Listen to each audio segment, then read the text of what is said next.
how to multiply 2 digits and 3 digits within a short time, like 3 to 4 and 5 2.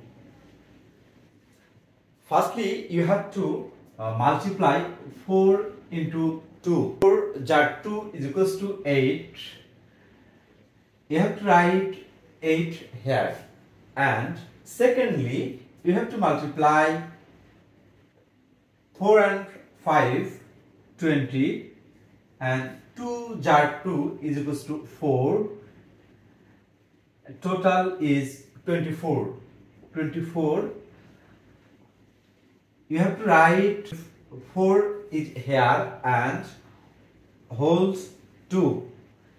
Next time you have to multiply 3 and 2. 3 jar 2 is equals to 6 and 5 jar 2 is equals to 10.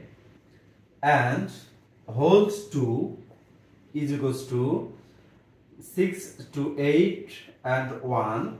That's why 18. 18 you have to write 8 here and wholes 1.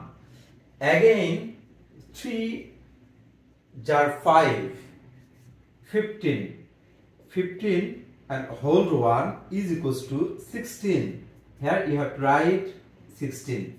And finally we get this answer